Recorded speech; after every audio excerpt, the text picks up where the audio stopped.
Magandang hapon. Mabibilis na balita kasabay ng uwian, hapunan at pahinga. Mga up-to-date na balita ngayong araw ng Biyernes. Garantisadong mabilis lang to.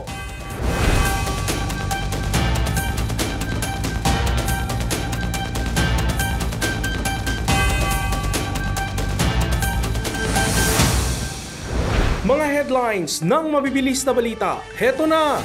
Pangulong Bongbong Marcos pinasasagot ang kontraktor ng isang dike sa Bulacan na hindi tapos pero inireport na finished flood control project. Sensitibong balita, bangkay ng babae natagpuan sa dalampasigan ng Dagupan City. Hindi pa kilalang individual nakita namang palutang-lutang sa Taal Lake. DOTR, sinuspinde ang lisensya ng driver na pinamaneho ang batang anak sa isang parking lot ng mall sa Parañaque. At kwento sa likod ng makasaysayang damit pangkasal na naipreserba sa Sibalom Antique, alamin! Pinasasagot ngayon ni Pangulong Bongbong Marcos ang isang kontraktor na nasa likod ng isang dike na hindi natapos sa Bulacan kahit nai-report itong finished flood control project.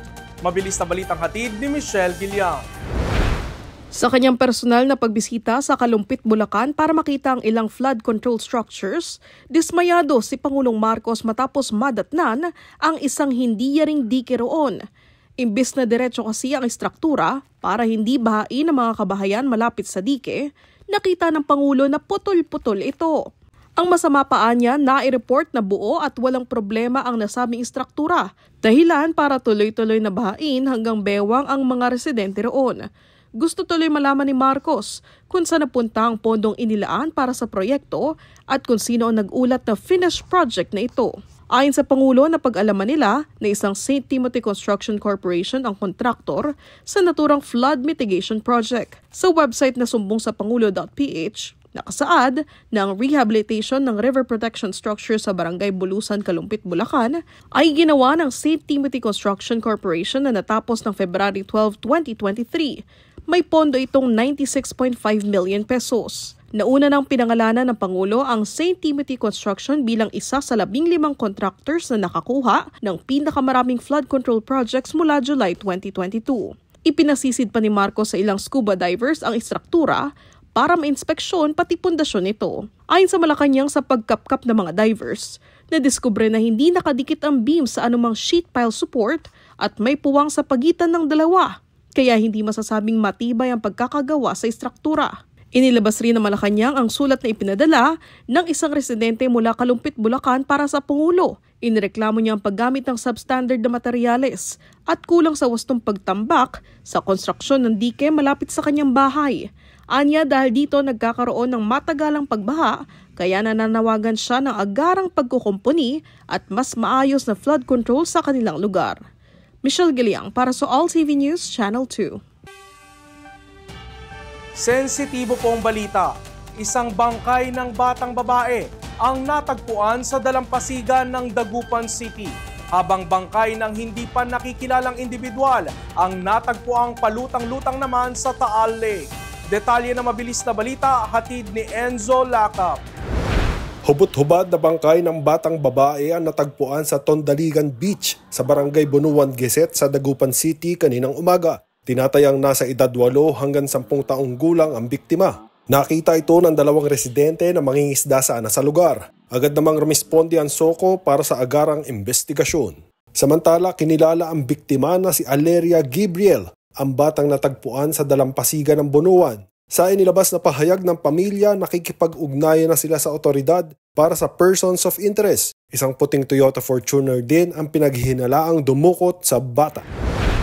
Sa Agoncillo, Batangas, isang bangkay ang nakitang palutang-lutang sa Taal Lake kaninang umaga. Wala pang pagkakakilanlan ng bangkay na nakitang palutang-lutang sa lawa na sakop ng Barangay Subic, Ibaba. Nagsasagawa na ng investigasyon ng otoridad para malaman ang pagkakakilanlan ng natagpuang bangkay.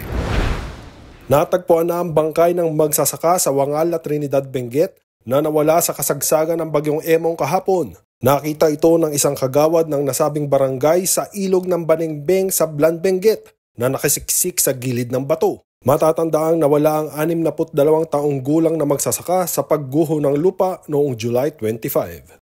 Enzo Lacap, All TV News, Channel 2. Sinuspende ng 70 araw ng Department of Transportation ang lisensya ng driver sa viral video na pinamaneho ang manibela sa kalong nitong bata. Sa inilabas na show cause order ng Land Transportation Office, nangyari ang insidente sa parking lot ng isang mall sa Parañaque nitong Martes, August 12. Makikita sa video na mismong ang batang babae ang nagkokontrol sa manibela habang kalong-kalong ito ng driver. Ayon naman kay Transportation Secretary Vince Dizon, hindi pwedeng magmaneho ang isang bata na walang student permit, lalo na kung musmus pa. Dagdag pa ni Dizon, sumunod na lang anya sa batas at baka hindi lang license suspension ang abutin nito, pwede rin siyang makulong. Isang makasaysayang damit pangkasal ang naipreserba pa sa nakalipas na isang siglo. Opo, mahigit sa 120 taon na ang edad nito. Saksi sa pag-iibigan noong panahon ng Revolusyonaryong Pilipino. Narito ang report.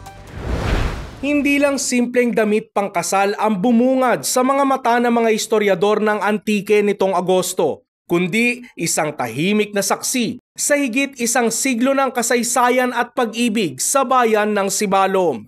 Si Engineer Jonathan De Gracia, kilalang lokal na historiador ng antike, ay inanyayahan ng mga kapwa-historiador kabilang si Errol Santillan upang muling masilip at maidokumento ang isang natatanging piraso ng kultura. Isang wedding dress na isinuot pa noong 1898 ni Doña Juana Rojo Alera nang ikasal siya kay Don Macario Venegas Lotilla. Hindi basta-basta ang kasalang yon. Pinagbuklod nito ang dalawang prominenteng pamilya ng Sibalom. Si Macario Lotilla ay revolusyonaryo at naging vice-presidente ng revolusyonaryong pamahalaan sa Sibalom noon. Ang ama ni Macario Lotilla ay dating gobernadorsilyo ng Sibalom, no? Ang ama naman ni Doña Juana Rojo Alera ay isa ring gobernadorsilyo. Bagamat 127 gulang na ang damit pangkasal, bakas pa rin ang mga burdang bulaklak na paniguradong metikulosong hinabi noon. Para bang ang bawat hibla ay may kwento. Kwento ng pag-ibig, dignidad at katatagan sa panahon ng Revolusyonaryong Pilipino laban sa mga Kastila. Itong wedding dress na ito ay itinago lamang, no, sa loob ng napakaraming taon. From the owner, who is Doña Juana, ipinasa niya ito sa kanyang anak na ang pangalan ay si Emilia Lotilla. From Emilia Lotilla, naghanap siya ng kung sinong magtatago noon. Pero pinili niya ang kanyang niece, no, ang pamangkin niya na si Rebecca. Sa ngayon, maniwala kayo at sa hindi, buhay pa rin si Rebecca. Ang edad niya ay 98. Sa ngayon, nasa pangangalaga ng Espartero family. Mga anak ni Rebecca ang wedding dress. Plano nilang ipreserba pa ito at ilagay sa isang museo upang maipakita sa susunod pang henerasyon ng Sibalom. Para kay Engineer De Gracia, natiyahin pa sa pinsang buo si Doña Juana, ang wedding dress ay personal na koneksyon sa sariling kasaysayan ng Sibalom. Isang paalala sa makulay at mapagpunyaging kwento, hindi lamang ng bayan kundi maging ng buong lalawigan ng antike. Dumalo rin sa kasalan ni Don Macario at Doña Juana si General Leandro Fulion, ang nagwagayway ng posibleng unang bandila ng Pilipinas sa Kabisayaan. Ang kwento ng watawat na ito na naipreserba pa rin magpahanggang ngayon ay una na ring ibinalita dito sa All TV News. At yan ang mga up-to-date na balitang nakalap ng All TV News ngayong hapon. Para sa iba pang balitang mabibilis, bisitahin ang aming website, alltv.ph/news. I-like at i-share din ang All TV News PH sa Facebook at makinig sa All Radio 103.5. Mapapakinggan nyo na rin po kami ngayon sa Spotify. Ako si Ralph Lopez. Happy weekend!